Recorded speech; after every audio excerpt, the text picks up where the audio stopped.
நேற்று சாயங்காலம் பீஃப் வாங்கிட்டு வந்திருந்தாங்க. அதுக்கு கிரேவி ரெடி பண்ணுறதுக்காக 2 பெரிய வெங்காயத்தை குட்டி குட்டியாக சாப் பண்ணி வச்சுருக்கிறேன். இஞ்சி பூண்டு விழுது ரெடி பண்ணுறதுக்கு இஞ்சியும் பூண்டும் எடுத்து வச்சுருக்கிறேன்.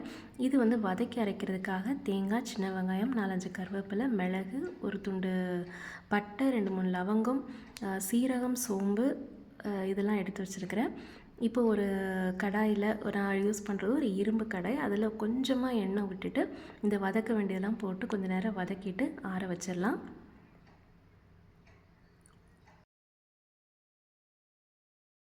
இப்போ வந்து தனியாக ஒரு குக்கரில் வாங்கிட்டு வந்த பீஃபை போட்டு ஒரு 17 விசில் விட்டு அதையும் அவிச்சு வச்சுருக்கிறேன். அப்புறம் ஒரு பாத்திரம் சூடானதுக்கப்புறம் கொஞ்சமாக எண்ணெய் விட்டு நம்ம சாப் பண்ணி வச்சுருக்கிற வெங்காயத்தை போட்டு நல்லா வதக்கிக்கலாம். ஒரு பாதி வெந்ததுக்கப்புறமா குட்டி குட்டியாக சாப் பண்ணி வச்சுருக்கிற 2 மீடியம் சைஸ் தக்காளியும் போட்டு நல்லா வதக்கிக்கிறேன். தக்காளி ஒரு பாதி வந்ததுக்கப்புறம் இஞ்சி பூண்டு விழுதையும் போட்டு அது எல்லாத்தையும் சேர்த்து நல்லா வதக்கிக்கலாம்.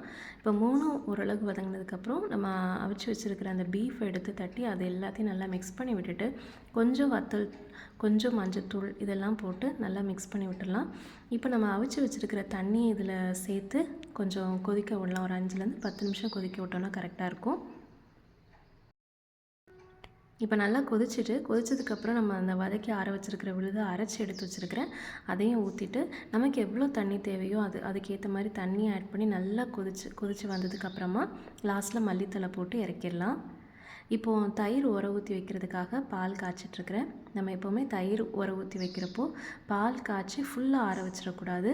நல்லா ஆறுறதுக்கு முன்னாடி எடுத்துடணும். கொஞ்சம் சூடு இருந்தால் தான் நமக்கு அடுத்த நாள் தயிர் நல்லா கட்டியாக வரும்.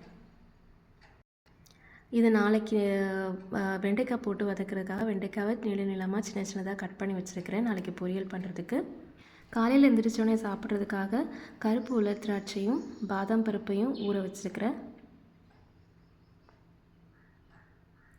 இப்போ எல்லா வேலையும் முடிச்சுட்டு பாத்திரத்தெல்லாம் கழுவி சிங்கை எம்டி பண்ணி வச்சாச்சு.